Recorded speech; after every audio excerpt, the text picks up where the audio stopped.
That is hardcore. This is hardcore shit. But for me, it gets harder and harder to resist. Hello, everybody. Welcome to Hardcore Horror with Mike and Bridget. My name is Mike. Your name must be... Bridget. Well, I guess that works out pretty good then. It works out pretty good. What's going on? What's going on? Man. Yeah, well, you know what? Spooky season's over, and now I'm sad. It's over. People put away the horror stuff. And now we're into November. We got a show tonight. We got a guest. I interviewed a guy, Frank Farel. He was the guy who he wrote and produced Spookies, and he also was an actor and produced another movie called Street Trash. You've seen these movies, right? Yes. Yeah. So what I love about these movies is it's horror, but they're funny. They're Sure, yeah. so funny. It's a little bit different, but oh my God, so funny and different. Love it. Mm-hmm. Love it. Mm-hmm. Yeah. It's got the comedy blend with a lot of the cool practical effects. Yes, which is I love that about horror movies. Even sometimes like when an extreme horror, or not even extreme, but if a horror movie is very intense, you throw something in there that's kind of funny and it kind of relieves your audience a little bit. Mm-hmm. It's one scene comes to mind. Friday the 13th. I remember this dumbass scene. So dumb. I know you're gonna remember this when I tell you this. Don't think about it. I don't remember what happened, but there was a smiley face on a tree, like he kills somebody, and there's a smiley face on a tree. Remember that? Yeah. I was like, oh, it's because it's so fucking intense, and he just kind of put a happy face on a tree, and it's like, oh, okay, it's funny. I thought you was gonna say the American Express card. Oh fuck! I forgot that one. Oh my God. Oh, it is so funny. Speaking of funny, we our short just got released on Halloween, Clowning. If you have not seen Clowning, go check out YouTube. Clowning with a K. Check it out. Klowin. That's right. Apostrophe. Check it out. So 10 minutes is 10 minutes long, and when I tell people, I'm like, it's only 10 minutes long, but it's funny. It's funny, sexual, and then you got your thriller in there too. So it's a little bit of everything, but you got to throw that funny in there to like capture your audience, Yeah, it's got some good practical effects too, though. Don't forget that. It's got some. Oh fuck yes, it's so good. Everything all wrapped up in 10 minutes. 10 minutes. Check it out. Give us a thumbs up. Yep, you can search it there. You can go to Faux Pas Films 1 on YouTube, and that's where it is. You can see it there. So November is here, as I stated earlier. It got me thinking about the holiday of November, which is Thanksgiving and stuff. And of course, this year we've got the big Thanksgiving Eli Roth movie coming out, which has been anticipated for years and years since Grindhouse debuted so many years ago, and it was a faux trailer in there. Now, if this movie does really well and it encapsulates sort of the feel of the horror of the holiday, this will be kind of the first one, don't you think? I think so, yeah. I was trying to think of like any really horror staples of Thanksgiving. Now, there are movies. I mean, there's movies, but I can't think of any horror movies off the top of my head. Well, I mean, there are. I mean, like Thanksgilling, they do the turkey one, the funny ones. There's like 3 or 4 of those. You know what I'm talking about? I have not seen any of them. No. I mean, they're funny. They're pretty bizarre. There's those. Hulu's got one. It was called, what was it called? It's called Pilgrim, I think. And there's other movies that are set on Thanksgiving, that has like the setting of the movies around that time. Like Blood Rage was one. Your Next is actually set on Thanksgiving. And there's quite a few that are. And we even have one for the day after Thanksgiving, Black Friday. Have you seen that one? Oh, yes. Yeah. That's after Thanksgiving. And Your Next, you're right, because that is like during Thanksgiving. I completely forgot about that. Yeah. Right. Yeah. Yeah. So there are a few, but there isn't like one big, like there's definitely a few movies you can think of for Christmas that go with horror. Obviously, Halloween. There's tons of them, but Thanksgiving is one that's kind of been a little bit neglected, and so hopefully, with this new movie with Eli Roth, he's able to kind of put a staple on that and make that one one that we watch every year. Hopefully, Yeah. it turns out to be well. That could be like, let's watch Thanksgiving on Thanksgiving. I love the faux trailer. So if he's able to capture some of that magic, because the way they did it with Machete, like they took the whole trailer and made it into the movie. Like it was all into the movie. I don't think that's what's happening with this new one, but hopefully if that trampoline scene's not in there, I'm going to be angry because that was, pretty awesome. And this is like the teaser, or I didn't even think it was a teaser at the time. I think it was just a fake trailer. It was just a faux trailer. They came up with faux trailers to put in between Planet Terror and Death Proof. And let's think about this. How long ago was this? It was a long ass time ago. It's been a while. Yeah, I saw the whole thing in theaters. I went and watched it when it came out. It didn't do as good as it should have, but I mean they're both amazing movies. So I don't know why it didn't, but maybe it's just too long for people. But I loved it. I thought it was great. Yeah. So obviously Machete, they made that one. I think even Zombie had a faux trailer in there too, but I don't think he ever did anything with that one. But yeah, it's cool. So hopefully this one turns out to be good. Yeah. So we talk all the time about streaming, physical copies, horror, distribution, things like that. I did read recently Best Buy is going to stop selling Blu-rays and DVDs next year. Completely. Not even just in stores, but also on their website. Sucks. Oh my God, that sucks. Wow. Yeah. Yeah. So that's a big one. Because they do a lot of exclusive steelbooks and Blu-ray steelbooks and all that stuff right now. So they're getting out of the game. I can tell you for sure, my Walmart where I'm at, the section for movies is getting less and less, and inside those sections has been replaced with like movie toys and stuff, like little pops, Funko Pops and stuff. So that selection is dwindling down.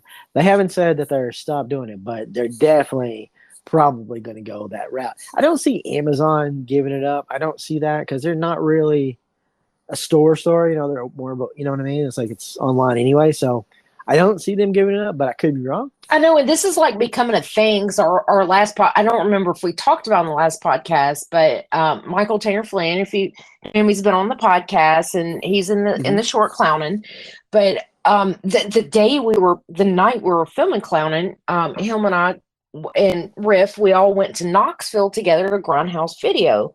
And It was so fun because you could find like these underground movies that you can't just go and buy anywhere. And it was such a fun experience actually going and buying physical copies because, I'm a movie collector. And he texted me a couple weeks ago and was like, oh my God, it's closing. They're still going to keep their online store, but the actual store is closing. And that was very disappointing to me.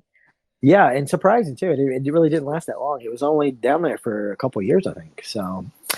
So that being said, I mean, it doesn't bode well. I mean, for stores as far as like going and buying physical copies. Yeah, I still think you're going to be able to buy stuff online, but that accessibility of being able to go get it like that, just to peruse through and find a little treasure that you didn't know existed. It's going to become less and less, It is, and it's said, and I'll tell you something else while we're talking about this streaming and physical copies, and this is a little off the subject, but it kind of took effect yesterday. Netflix, you're no longer able to share your Netflix username. Did you know this? The password thing? Yeah. I knew it was coming. I didn't know exactly what day it was being affected. Oh my God, it totally happened last night because I was trying to watch a movie last night and you share a password, and it's like, hey, if you're not connected to this person's, the person that pays for it, if you're not connected to their Wi-Fi, and there's a little button you can click, I'm traveling. So what it does is it sends it sends a code to your phone, and you have to do that. But if you're sharing it and then they get kicked out, is like, wow. They're like really cracking down on it now. I mean, it's crazy. The thing about these streaming services, they're kind of going to shoot themselves in the foot. I mean, I get it. It's kind of been the Wild West for a while, and it's been like a movie lover's dream because we've been able to access so much content, and it's really been pretty wild. But I always knew that it was going to eventually turn back into cable. Yeah. Yeah. It was going to It's a matter of time. Yeah. Yeah. And I was never big on cable because I always thought cable was too overpriced. And I like, and it's a little different, obviously, because you can still watch what you want to now, as opposed to have to watch what cable shows you. But still, the prices and stuff keep going up and up and up. I mean, ever since Disney's upped their prices like 3 or 4, maybe 5 times since they released Disney Plus, and that's only been like what, I don't know, 5 years. It's not been that long. And so, like, yeah, all these are like going up in price, and eventually people are just going to be like, you know what, I'm going. Like, I've already dropped a couple. I dropped Max recently, and I've got a couple other that whenever they probably go next time, I probably won't renew them. And it's like, I'm sorry, but I just don't feel like it's worth it, especially when we've talked, ad nauseum about so much content. You can't watch it all anyway. So they think that, we'll get them hooked. That's why there's been so many good deals. All these free trials are going away. All these good deals are going away. Yeah. Because I had Max for like a year, and it was a pretty good deal. And then now it's really went up a lot in price, and so they're really going to crack down on it. But again, the days of them wanting to recoup what they did before it's over, because the fact is, a lot of people, they'll go back to pirating movies probably, which is what they did before this kind of started, before Netflix became a thing. That's why at the end of the day, still, if you're like, hey, Bridget, where should I go stream some movies? I'm like, go to Tubi. I fucking love Tubi. Well, it's free. Look, that's gonna go away soon, isn't it? It is gonna go. It's a matter. It's a matter of time. Well, here's the thing. Tubi is just too good to be true, and that's really the bottom line. It's a blessing, and everybody knows it. Everybody talks about it. Tubi is great for indie filmmakers and stuff. It's a good platform. Here's the thing. Fox owns Tubi. Oh, I didn't know that. Okay. Now, I want to say it's Fox itself. Now, it gets a little complicated because Disney owns Fox, the movies. They bought the Fox movies. But there's still the Fox News, which is a totally separate thing. So maybe it's the Fox Corporation that owns it, I think, still. So, with that said, eventually they're going to be like, you know what? We're going to have to start charging for this, or, something's going to happen. Eventually, when this plan that they have where they're not making the money that they want to make with charging for streaming, yeah, something will probably happen. Something will probably bust because and it's not just Tubi. There's so many out there that you can get free content or free content with ads anyway, which some of that doesn't bother me. I mean, I don't want to watch it all the time, but there's quite a few times I'm not affected by it. But yeah, it's going to be one of those things where some change is going to happen. So right now we're still sort of in the Wild West. They're trying to rein it in, but we'll see how it goes. But again, I think the cat's out of the bag, and we're not going back to those days of where they control everything, as much as they want to. And still, at the end of the day, Mike, this is why I love owning I love owning the movie, because fuck this. Like, if your internet goes out, you can't watch shit. I'm like, hey, I still got the copy. I can watch the bonus features. That's me. Well, it's not a lot of people these days, but right, and that too. And well, if you're not like looking for specific exclusive content, like Netflix, they make their own movies and shows. If you're not looking for that, anything else on there is just licensed and it can go away at any time. So if you're just like, oh, I love this movie, I've got this streaming service, but then it might be on there and it might be on there for a year, but then the next time you look, it might be gone. Yep. So yes, owning a copy is definitely It's still the way to go for me. it's still the way to go. I like both. I mean, I do like both.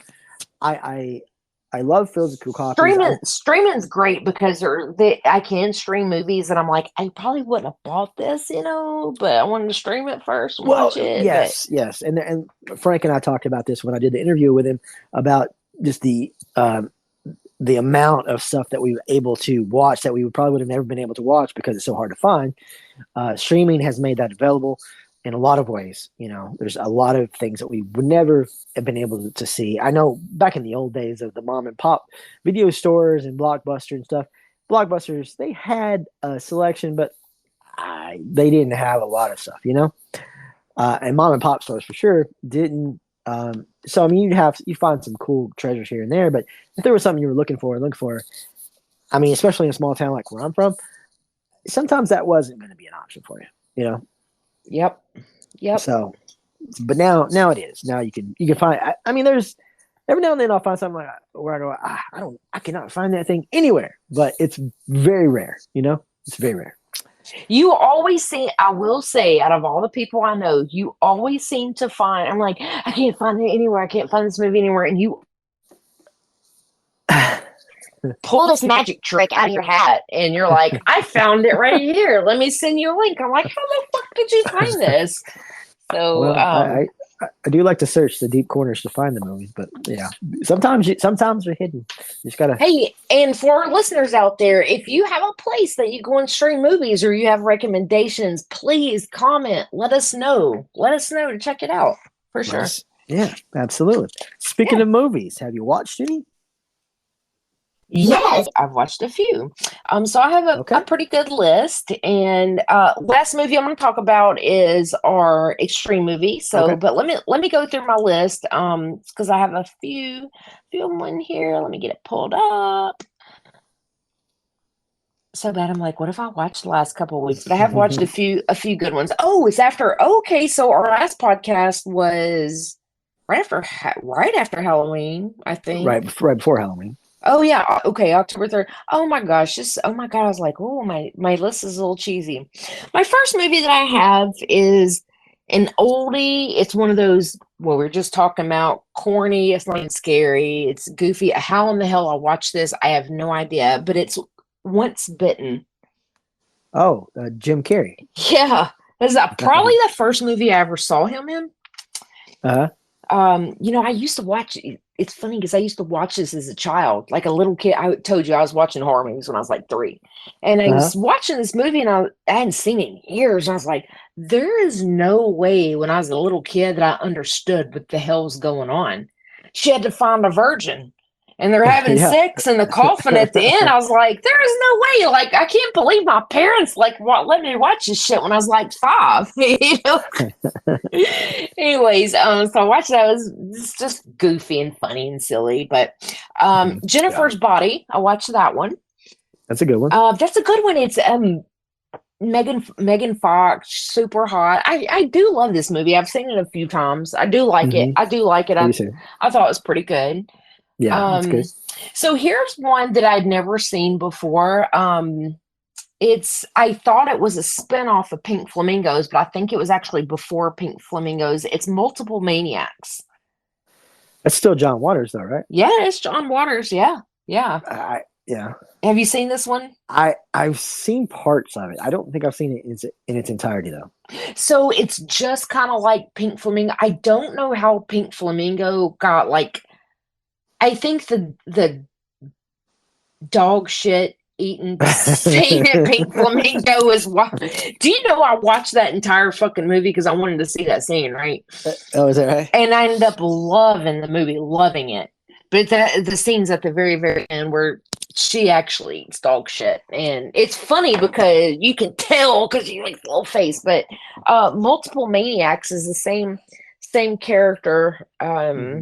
Same character, and it's kind of It's crazy. It's crazy, but I fucking loved it. I loved it. There is a scene in this movie that I was like, what the fuck is happening? And I love that. I love that. That's really good.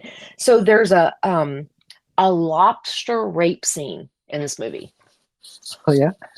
A lobster rape scene where a Nice. lobster rapes her. It's not like anything I've ever seen before. Multiple Maniacs. Pretty good one. You should, if you have not seen it, Mike, you got to go like check this off your list. Well, like I said, I did see a part of it, but I know I didn't finish it for sure. So yeah, I do need to. You know, one of the greatest compliments I probably ever got was somebody once said when I first made my first movie, they said that I was the John Waters of my hometown. And I thought that's not an insult at all. I'll take it. No, that's the biggest compliment like ever. Yes. Yeah. Yes. I'm like, I just want to get in John Waters' like brain and swim around there and see what the fuck he's thinking. So the lobster rape scene is not the only what the fuck moment in this movie. Okay. There's a church scene with anal beads and I'm like, oh my God, is this really happening? Holy shit. No, it's really, really good. It's really out there. And I like shit like that, you know? So, I've been watching, it's funny. We've talked about this. I haven't watched these in years, but I've been watching the new season, American Horror Story. It's, American Horror Story. Oh, Delicate. Delicate's what it's about. Mm-hmm. Yeah. It's, Delicate's about her being pregnant and right. It's okay. I mean, it's all right. I mean, it kind of reminds me why I stopped watching them. I don't feel like there's anything happened. Not really. Have you been watching it? Yeah, I've seen all 4 of them. I think they took a break and now it's like the mid-season or something. Yeah, I watched them all. I don't feel like anything really happened. Has it? Nope. I'm 4 episodes in. I'm just kind of like, okay. Yeah, I mean, this is a horror story, but it's not really. I mean, you know, they've set it up. It's very Rosemary's Baby-esque. I wouldn't say it's really that original so far. I'm sure there's going to be some twists at some point. I just haven't seen it to be very intriguing. No, I don't know. It hasn't done much for me personally. I'm still going to watch it though. Yeah, I'm watching it because I started watching it, and you know, I haven't watched it. I watched these religiously when they first came out, but then they kept getting kind of way out there. I think I maybe watched up to like 5 seasons, maybe, and then we started kind of watching them, and I was like, oh, I'll just watch another one. But I'm kind of like you; it's not doing it for me. I think maybe for a pregnant woman, it might be kind of creepy, but that's about all I got for you on that one. Anyways, I did a rewatch Reanimator. Oh yeah. I love this fucking movie. You know, I saw Reanimator for the first time like 4 years ago, I think. George Dimick bought me the Blu-ray for Christmas, I think. And it's probably one of my favorite like mad scientist zombie movies because it's definitely a little out there. I'm like, oh my God, I forgot how good this shit is. And I haven't seen Bride of Animator. Have you seen Bride of Animator? I've seen Bride, but is there more? Is there more after that? Maybe. I want to say maybe there might even be more. Yeah, I've seen Bride. It's not as good as the first. I mean, it's all right. It's not. No, it's not as good as the first. The first one is definitely classic. I mean, it's not bad, but it's yeah, it's, you know. I can't believe I went so long without seeing it. And when he bought me the movie, I was like, holy shit, that's a good movie. I'm so glad that you bought me this because damn, it's crazy. Like when my favorite, spoiler alert, if you don't want to hear about this, then just mute for just a moment. Favorite scenes like where he's like holding his own head and he's like putting it between her legs and he's like trying to lick on her nipples and stuff. I'm like, oh my God, that is crazy. I love it. Love it. It's pretty good. No, I'm not fucked up or anything. I'm like, oh my God, it's a fucking head. He's gonna eat your pussy. I'm like, oh my God, what's happening? But okay. Did Next you see? movie, Did you see From Beyond? That's another one that they made around that time period. I did. Oh, I did not. Is it the same director? I didn't know that. Yeah, same director, and Barbara Crampton's in that one too. And From Beyond is 86. 86. Read, Yeah. read us the description. So Stuart Gordon, yes, that was director. Jeffrey Combs in this one, so is Barbara Crampton. So the whole gang is back together. A group of scientists have developed the Resonator, a machine which will allow whoever is within range to see beyond normal perceptive reality. And when this experiment succeeds, they are immediately attacked by terrible life forms. It's really good. Maybe I haven't seen this then. 'Cause that Alright. doesn't ring Put a bell that to on. me. Put that on your list. I just put it on there. Oh, talking to you, and I hope listeners like listen to our list and they go and like check these movies out. So, I got that one on there. Awesome. So next movie that I watched was Insidious Red Door. Did you see this in the movie theater? I didn't see it in theaters, but I have seen it. So I really liked it because I'm a huge fan of the Insidious movies. 1 and 2, love both of them. 3, I didn't really like the third one so much because it really didn't really tie into the story of the original story, where this one did, and it was mostly about his son. Mm-hmm. It wasn't. I didn't like it as much as I liked 1 and 2. Right. But Yeah. I definitely liked it better than the third one. But it was good. It was all right. It was good. I probably won't watch it again, but it was good. Let's see. I did watch. We talked about this in our last podcast. Monster Inside America's Haunted House. Yeah. Yeah. So it's funny because when you told me you watched this, I was like, isn't that in Tennessee? You're like, yeah. So they don't actually throw it out there on the documentary that it's in Tennessee. So this is for people who don't know what it is, it's a haunted house. It's an extreme haunted house. You have to sign like a 40-page waiver to go in here. And it's basically you're signing away your rights to get tortured. That's what it is. And the story, first of all, I couldn't tell the people, the people that speaking on here. I'm like, are they with this guy? They love it, or do they fucking hate him? I couldn't tell. Yeah. But in the end, it was like, oh, he's a bad person, blah blah blah. And I'm like, yeah, I think they kind of like some of it, but it's not for me. It's not anything I'd ever do. And we talked about this last time that when people are finding out this came to Tennessee, they're like, oh my God, Bridget, you're into horror stuff. I'm like, just because I'm into horror doesn't mean I'm going to sign away my rights to be fucking tortured. Right. Like, that's crazy to me. But, right. Well, did you hear the news that I guess they're going to be investigating him now due to the high profile of this documentary? Oh, I didn't even know that. Yeah, apparently they sent him a letter saying that there's going to be some investigations done about it, the whole situation. Yeah, so I mean,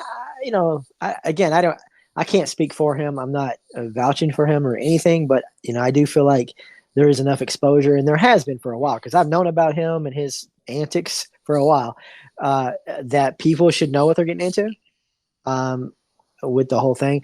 I don't know about the money thing. It does seem kind of like a farce about the whole win the money thing, because nobody's won it.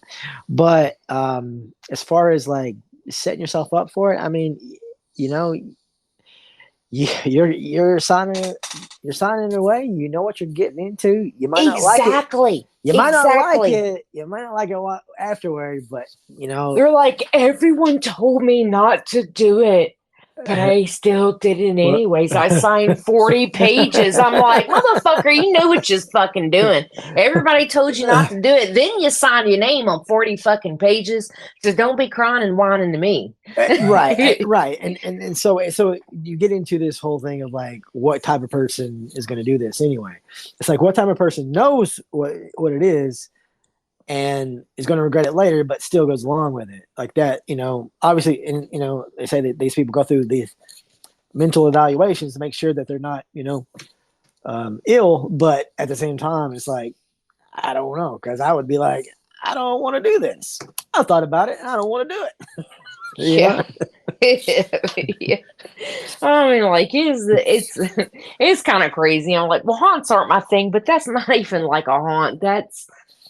That's a whole another thing. Well, it's like, it's an extreme horror experience. yeah. I guess you would say. Not really a haunted house. No, it's not a boo situation.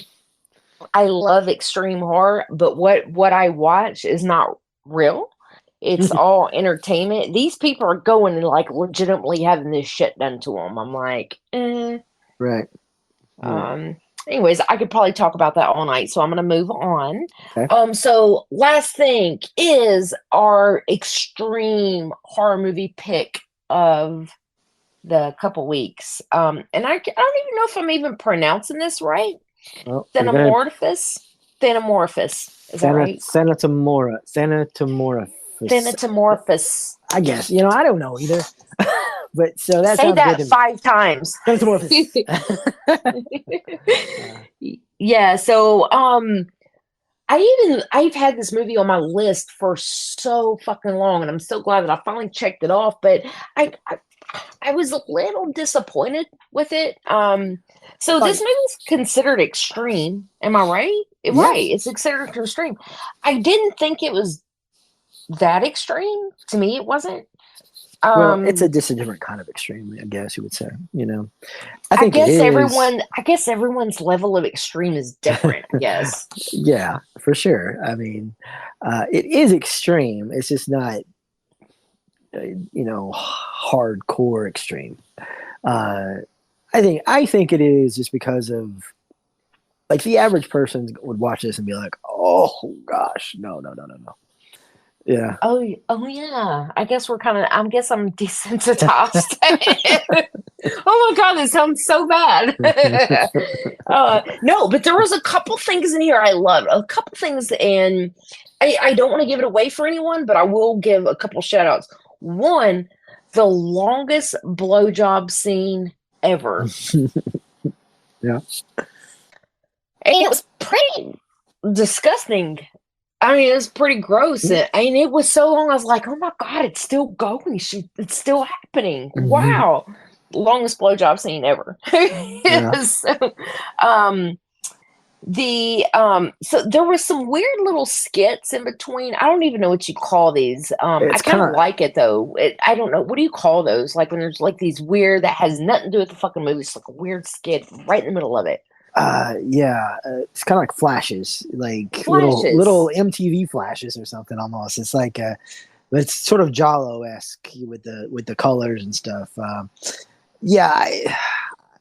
I mean, why that was chosen exactly, I'm not for sure.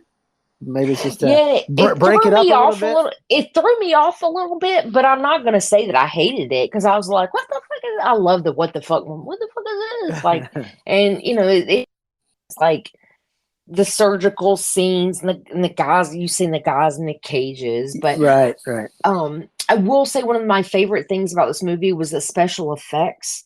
Her wounds and the transformation, like her wounds like look so realistic and so legit. Whoever did special effects on this movie killed it. I feel like that was really good. Her sculpture she was working on, I was like, wow. But again, it was a little comical. So they threw a little funny in there. I was like, she's like trying to piece herself back together. She's like sewing her fingers on, and she's trying to like bandage her shit's fucked up. She's trying to bandage it back together. I'm like, oh my God, it's so funny. But I did like it. It's funny because it kind of reminded me a little bit of the movie Bite, where she got bit by the insect and she. Oh yeah. Okay. The eggs was like what got me on that one. I kind of like Bite better than I like this movie. But the transformation was really good, but there was a story, but it wasn't really a plot. It's like, why is this? She moved into this apartment and these things are happening to her. Like, why are they happening to her? Well, that's what I love about this movie is it don't explain shit. Oh, you like that about it? It's just kind of. I do. It doesn't like you don't know anything about what the fuck's happening. You can kind of, form your own theories, but it doesn't explain. Even like with the people and the guys in the cage and stuff, it doesn't explain anything.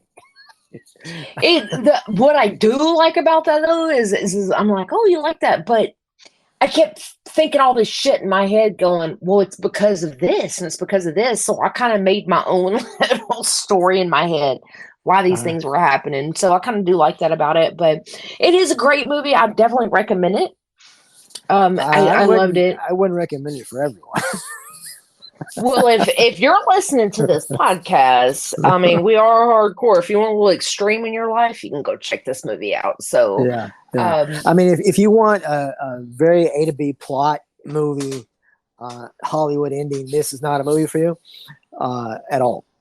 No. If you want something completely different that you've never seen before, I think this movie, and again, this movie, I talked about this before, this movie kind of started off that whole, because to me, like, this is sort of the sex thing. You know, she is having sex, and then she gets very horny when she's going through all this. So sex is very much a part of this formula of the illness that's going on with her. I yeah, hence the longest blowjob scene like ever. Right, right. It's like I'm falling apart and I am so horny.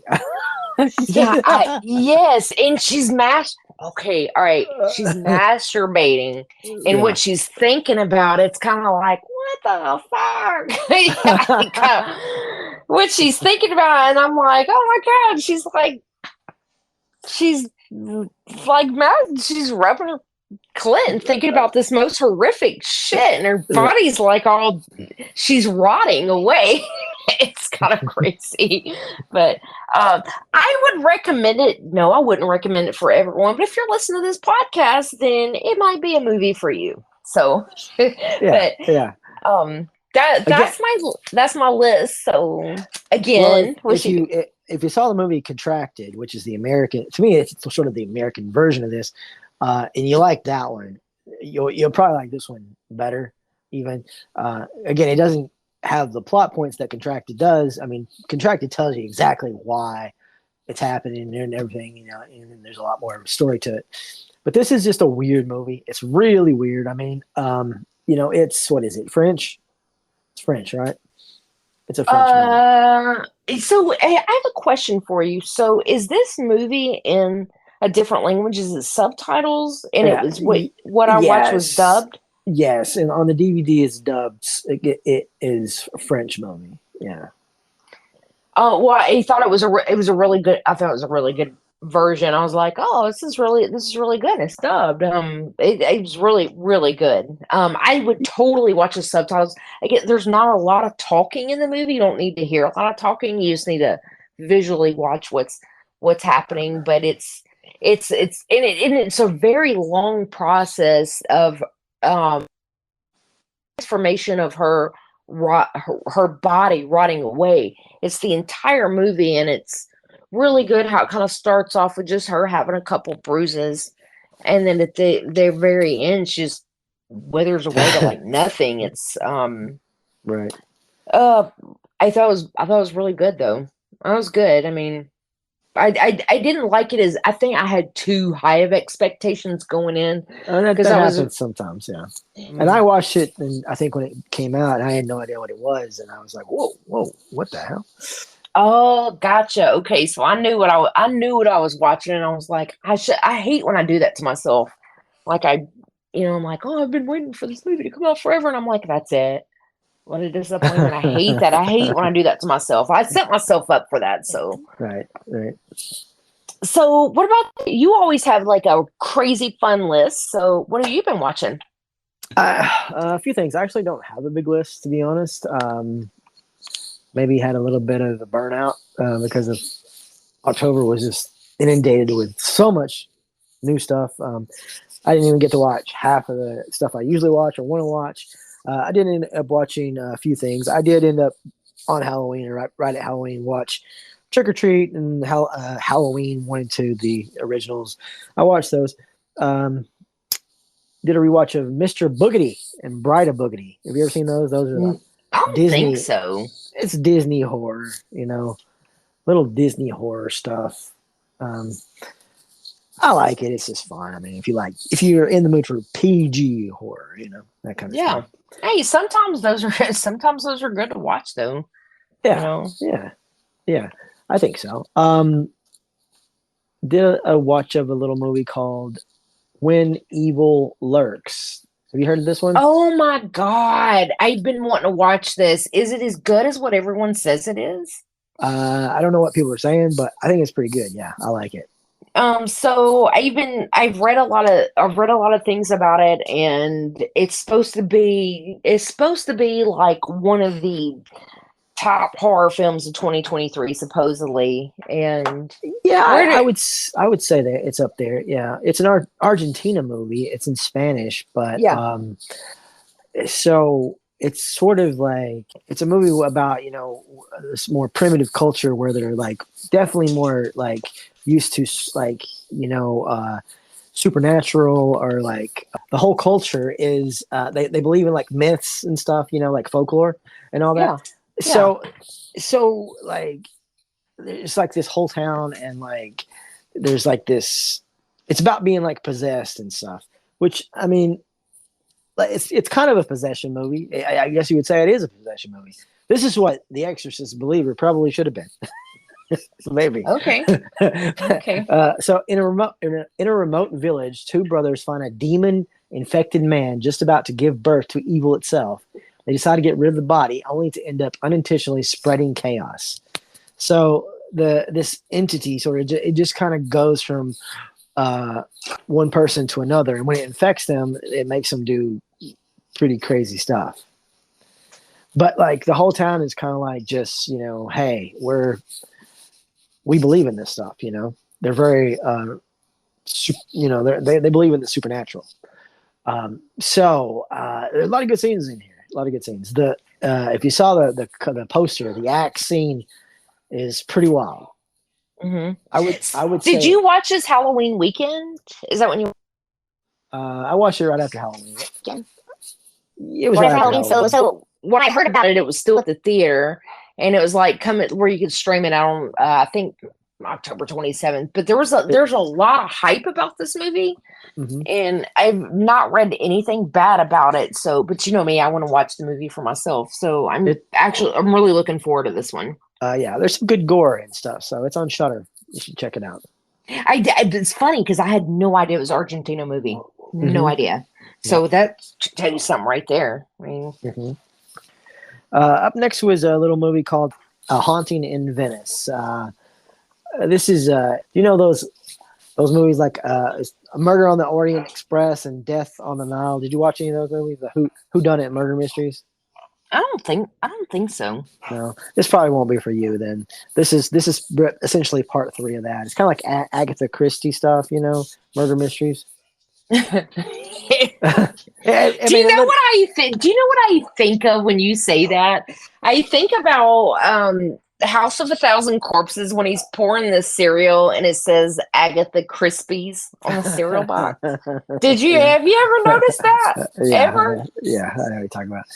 It's so goofy. It actually is an Agatha Christie book, I assume, because yes. So anyway, yeah, it's supposed to be more about haunting and ghosts and stuff. It was okay. I don't recommend it to you though. Oh, really? So yeah, I don't recommend that one for you. Up next is Suitable Flesh. Suitable Flesh? No, that sounds good though. Have you heard of that one? This is a new film by Joe Lynch. You know who Joe Lynch is? Oh, of course, yeah. Yeah, Joe Lynch. He's the guy. Works with Adam Green a lot, but he's done quite a few movies. He did Mayhem, which I love. Everly, which was pretty good. What else? He's done quite a few movies, but he did Wrong Turn Part 2. So anyway, this is a new movie by him. A psychiatrist becomes obsessed with one of her young patients, who she later discovers is linked to an ancient curse. So I heard a lot of stuff about this, saw the trailer, and I thought it was gonna be like really good. It's pretty good. I liked it. I didn't love it though. What did you say it was called? Suitable Flesh. Suitable Flesh. Okay, I haven't heard of this one. It's pretty new. I mean, it's a body swapping movie. I'll just go ahead and tell you. It's a what? It's a what? Body swap? It's a body swapping movie. Oh. and that kind of is the whole movie, and that is its one trick pony. I mean, it does it very well. I did like it. I mean, I think I was expecting maybe more gore, or I don't know, just a lot of crazy stuff. There are a couple parts there in the end where it does amp up quite a bit, but I don't know. I guess I wasn't as pleased as I wanted to be, but I did enjoy it. It is worth a watch to see if you like it. I don't like it as good as Mayhem personally, but Did he wait? He did. He did Mayhem. mm-hmm. Oh, I didn't even. Oh, okay. I love that movie. So yeah. you had too high of expectations going in. You were like me. It's possible, yeah, because I did hear like it was really like, just sort of gooey, or I don't know, sleazy maybe. I mean, I'm not saying it's not, but it just wasn't extreme for me. Not really. But again, worth a watch. I wouldn't say not watch it, because I think it is worth a watch. So since I was going to be talking to Frank, I did rewatch Spookies and Street Trash, and that stuff. Obviously, we've talked about that. So I missed the interview. I hate that I missed talking with him. Street Trash, super funny. It's funny because this movie got on my list somehow. We talked about this a few podcasts ago, and I was like, I was moving my list. Street Trash. I was like, I have no idea how it got on there. Apparently it got on my there because you met him at CreepyCon. Right. Yeah. And but it's kind of a funny movie. It's kind of a funny movie. It's not something I would have just randomly picked out to watch, but I'm glad I did, because they're goofy, they're funny and silly, and they're kind of oozy and yeah. Oh yeah. It's a lot of fun. Definitely. A lot of fun. A lot of fun. And I don't know if you know what scene Frank has in that movie, but he's the one that he's the one that gets his member cut off. You know what I'm talking about? And they throw it in the air. Shit, that's him. That's him. That's my gosh, that is so funny. No, I did not realize that, but that's my fun fact for the night for sure. Right. Yeah, that's a good one. That's a good part of the movie. All right. So up next was I went to YouTube and watched for the first time, because I've never seen this before, the pilot of the Elvira show. Did you know that? No, not her show where she does movies and stuff. She did a pilot called the Elvira Show, which is very reminiscent of her movies, like the Haunted Hills and stuff. Mistress of the Dark, that kind of stuff. She did a pilot. It didn't get picked up and everything.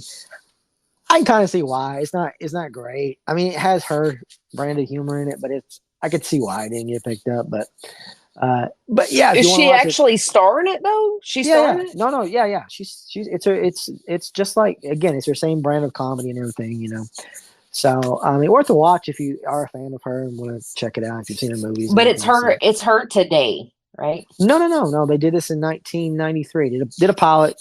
I guess they shopped it around. Nobody picked it up. Gotcha. Okay. So I haven't seen that. I mean, but yeah, it'd be worth a watch. Yeah, it's on YouTube. Mm-hmm. All right, cool. Yeah. Okay. And the last thing I have for you, which again, this is a short list for me. Last thing I have for you today, I watched a movie called Birth/Rebirth. Oh, I haven't heard of it, but it sounds like it could be kind of extreme. Might be better than an American Horror Story I've been watching. So. A morgue technician successfully reanimates the body of a little girl, but to keep her breathing, she will need to harvest biological materials from pregnant women. When the girl's mother, a nurse, discovers her baby alive, they enter into a deal that forces them both down a dark path of no return. So this is a new take on Frankenstein kind of thing. It's on Shudder. It was okay. I didn't love it. It was a little boring. I actually like the angry black girl and her monster better, which is another Frankenstein version that came out this year. Better than this one. This one tries to be very like surgical about it, like very very cerebral in its intent, about like what they're doing and everything. But there's not a whole lot going on. You kind of see where it's going pretty quick and everything. Again, it's all right, but I don't think it was great. Oh wow, Yeah. okay. Oh, what's better? You think it's better than American Horror Story? Yeah, I mean, then what's happened so far with American Horror Story? Yeah, it's better than that. It is. Right, I know, right? It's such a that's such a big disappointment. Like I forgot why I haven't watched that show in forever, and now I guess I know why now. Yeah. Well, I mean, maybe it's going to pick up. We'll see later on. Again, I wouldn't hate it if they said this is the last season. I'm sure it won't be, but wouldn't hate it. I did watch the American Horror Stories. They had a 4-series anthology that came out right before Halloween. And they were okay too, but again, none of those I felt was really like, oh my God, that's amazing. Kind of a deal. But yeah, I mean, Frankenstein's kind of like, it's been done to death. So unless you're really bringing something really, really unique to it, it's really hard to kind of love it, Again, and not that they didn't bring like their own unique brand with it, with the terminology of the medical, procedures and stuff and everything, but it just wasn't too compelling, or maybe compelling enough for me, I thought. That's the thing. That's the thing is that if you're gonna like base your story off of one of these like classic monsters such as Frankenstein, you better put a damn good spin on it because it's been done so many times. Right. And that's really challenging. That's got to be hard to do.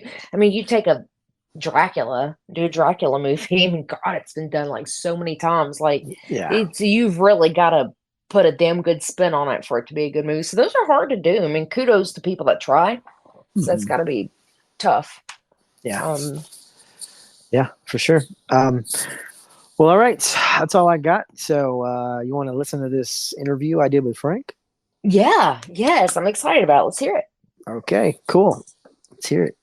All right. Tonight we are talking with a special guest. We have an actor, producer, writer, overall filmmaker, Frank M. Farel. Frank, how you doing? Hey there, how are you? Good. Good to talk to you again. I did speak to you briefly at CreepyCon in Knoxville here a few months back. How was that for you? Did you enjoy it? Well, that was my very first convention experience as a guest. Really? Oh, Yeah, really? I've been. I mean, to tell the truth, since the revival in my whole career came really at the release of the Spookies Blu-ray, which is about 2020. Mm-hmm. And since then, I've been like, since before then, because I was one of the people working on things for the Blu-ray release. But the fact is, at that point, I immediately moved ahead with plans to do a Spooky sequel as soon as I knew the film was doing really well on video and that it had developed an entirely unexpected new fan audience that had not existed previously because the movie was out of distribution for so many years. Right. Yeah. Well, that's awesome. We'll get to that. Let's start from the beginning, though. Let's go back, Frank. What got you into this filmmaking business? Take us back to the beginning. I developed an interest in film, maybe, like a more serious than average interest in film, maybe around the age of 12 or 13. Okay. And I just started, I really dug movies and made an effort to see a lot. But then I became a little more, scholarly and tried to learn things and did a lot of reading on the subject, etc. But I just became fascinated with it as an entertainment and an art form at around that age. And since that time, I mean, I years ago started collecting movies on 8mm before there was anything resembling home video. Oh, yeah? Okay.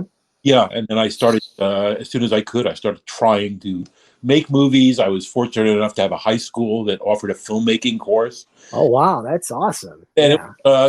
that was an encouraging experience because I realized I could pull it off and I could entertain people, and I had fun doing it. So it seemed like a way to go.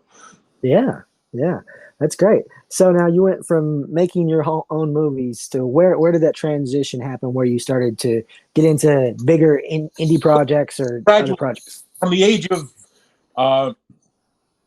the first attempt at a commercial film project was an anthology film I was involved in at the age of 19 that ultimately never got finished or released. But from that point on, I just kept trying to get a film made. And I mean, it's as with films big and small, the usual problem, the big obstacle is just getting the financing. And so I spent a good deal of my time in my entire life just looking for financing for various projects and things working out to various degrees. That's the way it always works, isn't it? You never really know until it's done. You don't know. It's a hell of a lot of time. It's like 90% of your time winds up going towards chasing the money to get the films made. So it's not exactly a healthy balance, but yeah, I've never had the kind of success where I'm just going from one project to another. I'm always cranking up something. Yeah, I know. Yeah, me too. Exactly. That's the way a lot of us are, Well, I think most people. It's a highly competitive field. It always has been. It's more so now because you pick up a camera and make something resembling a film. And what do you think about that? What do you think about all the content that's out there? I've been waiting. The most fun I ever had making films was when I got my first movie camera as a kid. But it was just great, and I was out making films with my friends, and it was so informal. It was just sort of it wasn't like we were trying to make anything amazing or perfect anything. It was just we were just doing it in a very natural, spontaneous way, and it was a lot of fun. And I always wished for filmmaking to sort of be able to go back to that kind of a situation where you don't have enormous pressure, where you're just out there having fun. Yeah. More. I mean, there's still pressure if you're spending money, certainly, but it's gotten easier. And I like the fact that you don't need millions of dollars and a 200-person crew to make a film. Yeah. I agree. That is a great, and certainly I would never have made a film at all if it had been that case. Yeah. I mean, I like. I mean, it should. To me, it always seemed like it should be as. If you have the impulse to do it, it should be as easy as doing something. If you have the impulse to write, right. It's like neither one involves investing a fortune. Right, and filmmaking is so different than, say, writing a poem or a short story or even making a song. Writing a song, you can make them, and it doesn't really cost you anything to really make it. As long as you have the talent or whatever. Right. But to make a film gets a little more involved because yeah, small project. You've got other people. You've got to depend on people's different abilities, experiences, and things like that. So I mean, it's I mean, you can do everything yourself, but ultimately, it takes a hell of a lot longer. It does. Yes. So now I see a credit that says Dawn of the Dead. You were a zombie in Dawn of the Dead. Tell us about that.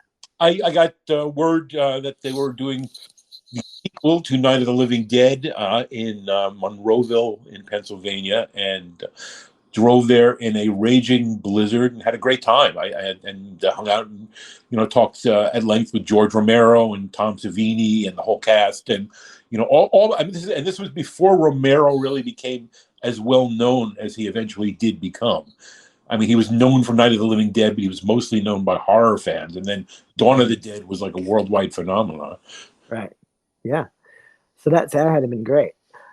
But you weren't from that area. You drove up there. Oh, no. I lived in Westchester and quite near where we shot Spookies, as a matter of fact. Okay. Yeah, I mean, that was a long, nasty drive. Worth it, but it was definitely not sure. It's funny because we've actually had a couple of other guests who've been in extra zombie extras in, I think, Day of the Dead of Romero. So it's always cool to have people that are involved with his projects. Yeah. I mean, and interestingly, when when we did Spookies, my friend Gabe Bartalos, who was one of our makeup persons at that time, he just before we started shooting, he was also like he knew people on Tom Savini's crew, and they were prepping for Day of the Dead, and they asked a lot of body parts, and they asked if they could use the makeup lab that we had already been able to set up, and we're getting ready to shoot. So they came and they just casted arms and legs. That's very cool. Yeah, well, I sort of like that. I dug that after having been in Dawn, and then I have help George. Okay, so take us to Spookies. How did that come about? We had myself. I have two partners at the time, Tom Doran and Brendan Faulkner, and we had become friends a few years earlier, and realized we all had sort of similar interests, meaning that we were real movie fans as opposed.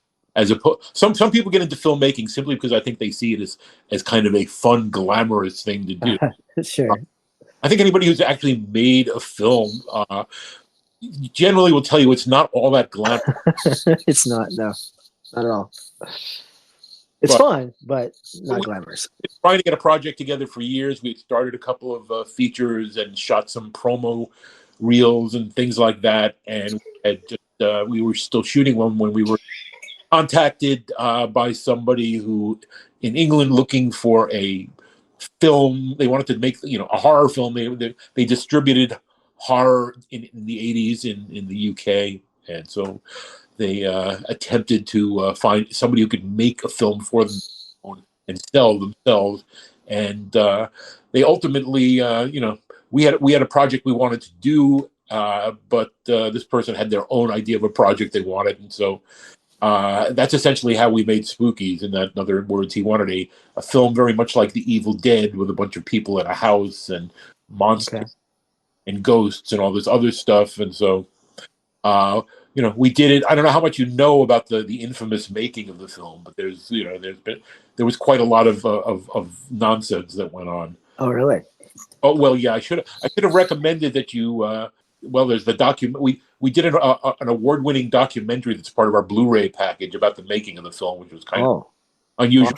Awesome. But no, but we made the film under a great deal of stress and duress, because we really didn't want to do this story the way he wanted us to do it, et cetera, et cetera. And we figured that the main thing we could do that would satisfy us was to because he wanted lots of different creatures and monsters, and so we knew some very good effects people, and managed to I think pull off that into the film very well. Oh, definitely. There is a smorgasbord of creatures in this movie. We were in a bad relationship the whole time. We were really bullied and harassed and mistreated, I think, and so, we had to blow up when we had just gotten a rough cut of the film done.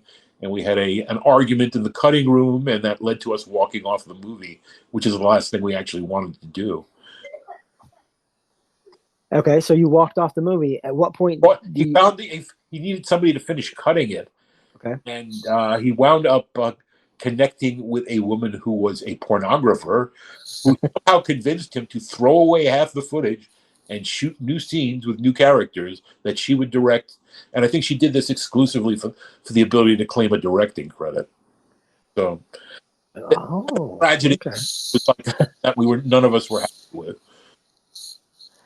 Okay, so what about now? How do you feel about it now? The fact is that the thing that still shines through in the film is the effects. Yeah. Oh, sure. Yeah. And fans who either may have known of the film but didn't had never seen a good quality copy of it, or people who had heard it and didn't know anything about it. Ultimately, it just comes down to we've got a big fan following at this moment that I'm really kind of shocked at, but I've come to accept it, and it means I've been getting interviews like this one that people just want to talk to me, and if the fact that it's kind of satisfying recognition for something we did that ultimately was more of an obstacle in our careers at the time than a plus. Right. At what point do you reconcile with it to a degree? Is it like recent? Or so of it after it came out and it was suddenly widely available in a great quality version. It became an entirely different matter. It wasn't just something that I mean, the fact is, when you make a film and it's a low budget film, and then over the years it winds up getting copied again and again for various video versions. A lot of films just wind up on video looking worse than they ever did when they were. And in our case too, because I mean, there had been one release of it in this country on VHS in the late '80s, and that was it. And when it suddenly came out again, it had been restored. It looked beautiful. And audiences have accepted it for if nothing else, they find it quite entertaining. Sure, yeah. Oh, it's a good movie. Now that footage you said that they cut out, what happened to any of that stuff? The guy who financed it trashed it in the process of recutting. So it's gone completely for sure. Unfortunately, I mean he was not exactly the type to think about things like that, right. And I'm sure he was far more concerned with saving money on the storage space for it. Oh, yeah. Well, that sucks. I mean, and that's another thing that people will constantly ask, if that footage might exist somewhere. I mean, anything could happen, but I doubt that anyone will see that. Right. Yeah, I mean, anything could happen. I just watched some footage they drug up from The Exorcist that I'd never seen before recently. So, it could come up. You never really know, but also that, I mean, in this way, I don't see any path for it to have somehow been preserved. Right. Especially since they didn't want it anyway, right? Well, I mean, he was not the type of fellow who would have kept something around in case there might be an interest in the future. I think he would think of it in terms of, is this a plus or a minus at this exact moment? Right. Yeah. So now, Joe Bob shows the movie. That had to really widen the audience for you. How did that affect you? Joe Bob actually, I wrote him a letter after our Blu-ray was released and said, "Hey, I'm sure you've heard about our film, and it amazingly it sort of has a big fan audience. It seems all of a sudden after so many years of relative obscurity." And he wrote back and he said, "Yeah, I know Spookies. We were already talking about showing it, etc." And eventually they did, and they'd already shown Street Trash. Yeah, and at this point, Street Trash and Joe Bob's show came out with a line of special VHS editions of that film and actually both films, Street Trash and Spookies, and that kind of floored me. So I mean, those films I think had some significance to him and the guys on his show. And I've met some of the crew on his show. Like John Brennan, who does the music, and Yuki, and they're big fans of Spookies. Yeah, awesome. That's great. Yeah, that's really good exposure. I mean, Joe Bob, everybody who's in the horror. I mean, that's the most mainstream exposure Spookies has ever had. Yeah, very cool. Now you mentioned Street Trash. Let's go to that one now. Tell me what all you did with that one. I know you acted in it, but you were behind the scenes too? I was the production manager / associate producer, line producer. Okay. I was basically the one on set during the whole production. I gotcha. Improvising things and getting everything in, organized.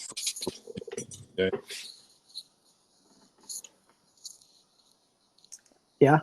And that, I was invited onto that because I knew the director, Jimmy Muro, and Roy Frumkus, who wrote it. They were the ones who asked me to come onto that, and that was a much more pleasant experience. Fortunately, fortunately for me, it was a far less screwed up experience. A lot of freedom compared to the pressure I was under on Spookies. Oh yeah. And now your scene's obviously a very memorable one in the movie. Yeah. Well, yeah. A lot of fun schlock in that movie. Obviously, some people when they watch it will compare it to Trauma. Was that in mind? Especially because Lloyd Kaufman seemed to have a grudge against Street Trash for a number of reasons. That's what I heard. The fact is that the Toxic Avenger, I think, came out after we had finished shooting Street Trash. Oh, really? Of us on Street. I mean, the Trauma, like the so-called Trauma style, that was not a thing. That that took a number of years to become a thing. Right. And I think the main thing he might have somehow associated what he did with Street Trash was simply that we had some of the same actors that he used. Oh, really? Yeah, there's several people who used it in a few films that especially because they're very distinctive looking, that I think he just assumes we like grabbed his stock company of actors, except they came in and auditioned like everybody else. Right. Right. Well, I mean, obviously, it's definitely its own movie for sure.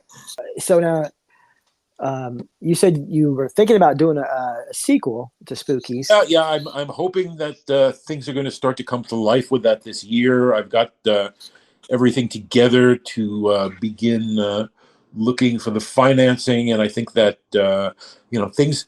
Fans have been a big help with this, in that they've kept me constantly encouraged, because there are a lot of people who do want to see a sequel, and that's something that will count for quite a bit when looking for the budget that I want, and to find. The fact is that the film has done well enough that a lot of people in various film companies, I'm sure, know it by now. Like Shudder produces Joe Bob's show, Mm-hmm. and they're producing movies now. So they're one of the people I will probably be speaking to. Sure. Now, do you own the rights to it, or is that a complicated situation? The rights were owned by the guy who backed it years ago, and at the time that essentially when Vinegar Syndrome, the company that does all kinds of releases of older films primarily, they bought it lock, stock, and barrel, meaning they bought all world rights to it completely. Okay, all right, nice. And they are, and I'm in touch with people over there, and I am hoping soon to get our presentation together, get everything ready to go, and I'd like to think that we can, get things going and maybe start doing this movie. That would be awesome. Yeah, now is the perfect time to do it. Strike while it's hot. Well, the fact is, that it was something that I sort of felt would happen. I sort of felt that the film ever got out there in a decent video edition, that it would connect with the fans that are out there, especially since this is sort of the all-time peak time for the 80s nostalgia revival. It is, yes. And it's been that way for a little while, but people love the 80s. I mean, it's just, when it comes to horror, I mean, that's just... The thing that happened in the 80s really is that horror became a little more mainstream. So, films that were previously sort of grindhouse and drive-in type of things, and they played, and they were always popular, and there were always a lot of them around. But suddenly the bigger companies started to put more money into them. They started to get a little more, wide release, and suddenly things became a much broader phenomena. Right. Yeah, exactly. And then, of course, with VHS in the home, you can rewatch stuff over and over. And it kind of just sits in your mind, And I'd say the home video revolution was really maybe the key thing there, because suddenly there was a whole other market, a whole other way to see these movies, and it caused an awful lot of other movies to get made just for that reason. Absolutely, yeah. So what do you think about like the new evolution where mostly stuff is streaming? I know a lot of places they're not mostly fine with that. I think I sort of, I could see that. I mean, for years, the theatrical film business has been slowly dying for many. And right now, there's still a lot of people who would like to see films in theaters. There's certain films I would really prefer to see in theaters. Others I think are not as important to see in theaters, even if I want to see them. Yeah. Right. And I think, I sort of feel like, and I come from a background. I've worked in film distribution and I've run theaters, and and the fact is, nowadays with video projection, the costs have been greatly reduced in terms of operating a theater and this type of thing. I really feel that one of the things that keeps people away from theaters is simply admission prices are insanely high in some cases. They are. Yeah, that's true. Certain cities, especially, pretty expensive. Yeah. It comes down to that, and many people have a setup in their basement as good as a small theater. So. Yeah, when you have surround sound and everything at your home, you don't really have to go. And then especially if the window from theatrical to your home is like 30 days or less, sometimes immediately, there's really no point. Yeah, it is a different world than 20, 30 years ago. Any movie on a big screen will make more of an impression because it's big. True. But, yeah. you know, I mean, I guess I'm sort of willing to trade that for the fact that it's movies are much more available now. You can pretty much find it, and I spend a lot of time just tracking down obscure films that don't even seem to have any possibility of being out there, and frequently find them on YouTube and other places. Yeah, that's true. Yeah, I've definitely watched a lot of things that I was looking for years ago and could never find. Anyway. Well, right now YouTube is just packed with stuff. I mean, they'll put anything up there until somebody registers a copyright complaint. So. Right. Oh yeah, I've seen quite a bit of stuff there. And then of course Tubi is, it's amazing too. Tubi is my favorite streaming service. I think they I don't mind having a few commercials inserted to see stuff that would otherwise, in many cases, be very difficult to find anywhere. Yeah, me too. Yeah, doesn't bother me at all. So you helped producer, you executive produced a new film here called Hell of the Screaming Dead. Well, tell us about that one. I did that as a favor to my friend Dustin Ferguson, who's a prolific low-budget producer in LA, who's been doing for over a decade, low-budget direct-to-video stuff. But, he's done quite well because he's really been very, carefully calculating and, had thought out, how many films he needs a year and what tiny budgets to be able to just make a living and gradually move up to bigger budgets, which he's been doing. And, he's one of the spooky fans I heard from years ago. He released a bootleg of an unauthorized bootleg of a version of Spookies with all the added scenes cut out. That's awesome. That's very cool. Oh yeah, man, he does a lot of movies, huh? A lot of movies. Yeah, and there are a number of people like that out there nowadays. Some people, will make a movie and they'll make one movie because at least they finally got to make a movie because they always wanted to, and then other people, who are more serious about it. There's a chance there are lots of film distribution companies out there specializing in very low budget, minimal budget type of motion pictures, and I think that's great. I mean, I think it's I think it's kind of confusing probably for the average film goer, because most people select a film based on like somebody well known being attached to it or something else being familiar, and there are a lot of movies out there that there's nothing familiar about them whatsoever. Yeah, no, that's not my problem. My problem is I want to watch them all, and I don't have time. Right. And the thing is, there's so much that it's not always easy to figure out what may or may not be worth the time. Yeah, that's true. Yeah, it's quite. There's a sea of great new films and potentially great new films out there. You just have to find them. Yeah. I just saw a film last night that Shudder had produced called "When Evil Lurks." You may have heard of it. Oh, I did. I watched it. Yeah. Oh, yeah, that was good. Mm-hmm. I thought it was very good. I actually have a fondness for films that are done in other countries like that, especially countries that are sort of, they're a lot poorer. They're a lot like more still connected to the ancient religion and primitive beliefs.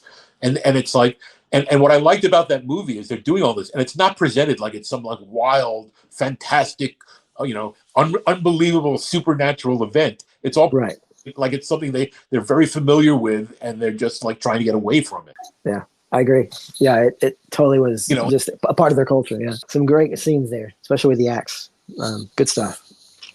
Yeah, and I think I'm pleased to see stuff like that. I think there's still way too much stuff that's done that's just ripping off stuff from the past, which has always been the case. But sure. But I guess the older, when they did that years ago, it had a little more charm to it. Sometimes, yeah, stuff like that gets turned out on an assembly line. It's true.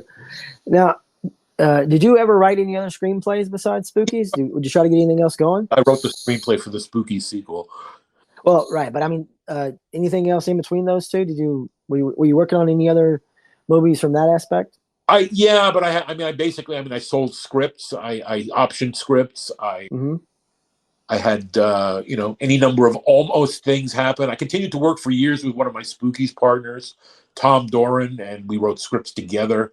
But I mean, the truth is, in the film business, even if you're quite successful, most of the things that you think about doing or would like to do wind up going unmade. Yeah. So, but other than the Spookies too, do you have anything else coming up that you're thinking about doing? I'm involved. I have a partner, David Williamson, who has been working with me for a little over a year at this point. He's got a number of things going. He's got some TV projects and things that he wants to bring me into a situation where he thinks he can get money for several projects. So I do. I mean, I have a micro budget project of my own I thought about doing. Although I've been very careful in doing that, I don't want to do something that's just going to be trivial and sort of come and go in a flash. Yeah, understandable. So now you said CreepyCon was your first convention. Do you have more coming up? Are you wanting to do more? I just got a representative who's going to book me here for cons in the U.S. And coming week, I'm going to be talking to somebody over in the United Kingdom that may be able to represent me for shows there. Well, the thing is, there's horror cons seems like every week somewhere, I know. Look, I can't even tell you, man, because the last time I was just going through a lot of these things and checking out what was out there. There were, I saw it was there, and there was a lot of them. And I just reviewed again all these conventions coming up, and there are dozens of them that just sprang up in the past year everywhere. Yeah. Oh yeah. Yeah. We have quite a few here in Tennessee. I mean, quite a few. And it seems like more all the time. So yeah. Right. I mean, I'd say the one thing about the CreepyCon is just that it was probably it's what I would call more of a horror lifestyle convention than a. It was, yes. I actually worked it the year before. Right. I was there as a guest the year before you did. And I didn't, I had my movies. I was there peddling my movies. It wasn't my market because they were there for like knickknacks, Yeah. Meaning most of the people there were not like big film fans. They were just goths or whatever group they wanted to be able to identify with. Yeah, no, it's true. And because there's so much there to just buy horror related stuff. I talked to a lot of people who's buying horror stuff. Like, do you like horror movies? No. But so yeah, that's thing to be careful about with cons is some cons aren't really, movie oriented. Like there is another one close to Knoxville called FrankenCon. I went to that one. That one's actually way better. I know one of the guys who organized it, and I tried to get on this year's event, and they said they couldn't book me. They'd already pretty much filled their guest list, but they're hoping to get me the next time. Yeah, that'd be good. That would be a good one. That one is definitely more movie oriented. Oh yeah, no, there are a number of them that are nothing but like wall to wall, name and not name celebrities just to meet fans. Yeah. All right, man. Well, good luck with everything. It sounds like you're still busy. You're still out there making stuff. Hopefully, Spookies 2 happens. And I feel it took me a long time to get over what we used to call the curse of Spookies because it just because the film turned out in a way that myself and the guys I made it with never felt like we could go out here and say, oh, here's this great film that we made. Yeah, right. But the fans changed that. That's good. It's good that in hindsight you feel much better about it. So I feel better about it, and I feel now it's going to give me a shot to get another film made. And the Spooky sequel will be fucking great. That's your definite final redemption right there. So you get to make that one the way you want to, hopefully. Well, yeah, and it's also the kind of thing where if it isn't great, I'll take responsibility for that. Right. So, where can they buy your movies? Just pretty much anywhere, right? Available all over the place. On disc, they're both available on DVD and Blu-ray. Like almost any place you can get DVDs or Blu-rays, and streaming. They like a lot of movies nowadays. They switch up every few months from one service to another. But I think if you just run a search, it's pretty easy to find either of them. Right. Yeah. Absolutely. Okay. So also mentioned that Street Trash was just remade in South Africa by Ryan Kruger, who was the director of a film called Fried Barry. What? It was? Yes. Oh my gosh! Like just made, or it's been released? I think it's in post-production right now. Oh wow, that's crazy. Well, that's got to Yeah, be no, I mean, kind of exciting. really, it was quite a very entertaining thing for me to hear about when I first heard about it. Yeah, yeah. I'm sure that's going to be. That would be awesome to see like another interpretation of American content. You know. Yeah, yeah, and plus it makes you feel even better about something that somebody actually wanted to remake, and it's not a remake because the first one made so much money. It's because the first one has developed a reputation. Right. True. Awesome. Well, I'm going to look for that. That sounds good. Hopefully out within the next year or so, and hopefully after that the spooky sequel. Excellent. We'll definitely be looking for that one. All right, Frank, tell us, where can people find you on social media? The easiest place to look for me is on Facebook under my own name, Frank Farel. F is in Frank, AREL. And I'm very responsive to fans. I talk to people all the time. I'm willing to answer questions. I've felt very well treated by the fans. I mean, they've been very positive and very kind to me, and helped me to come to peace with this movie that sort of screwed up my earlier career. Right. Well, good. I'm glad that you're able to connect with people and talk about it. I'm having a very good time with all this. Awesome. Very cool. All right. Well, everybody can go give you a shout out and go watch Spookies if you haven't, and Street Trash. Well, thank you so much for having me on, man. Absolutely, Frank. I really appreciate it. Terrific. Take care, and good luck in the future, man. Bye-bye.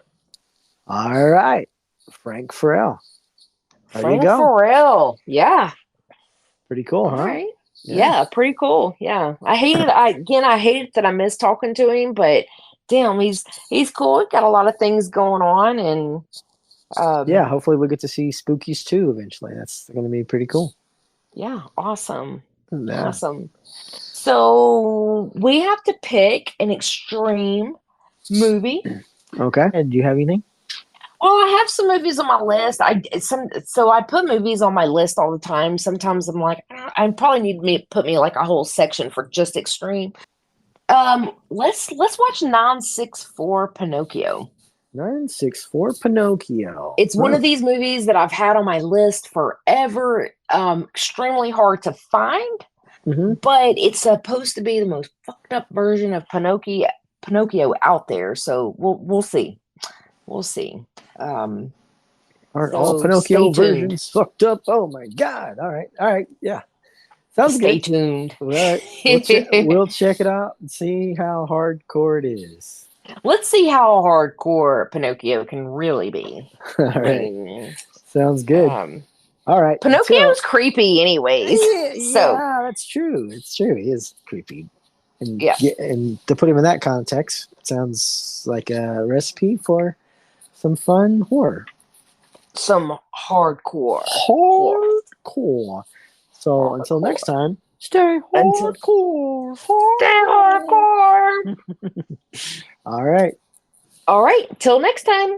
Until next time. Later.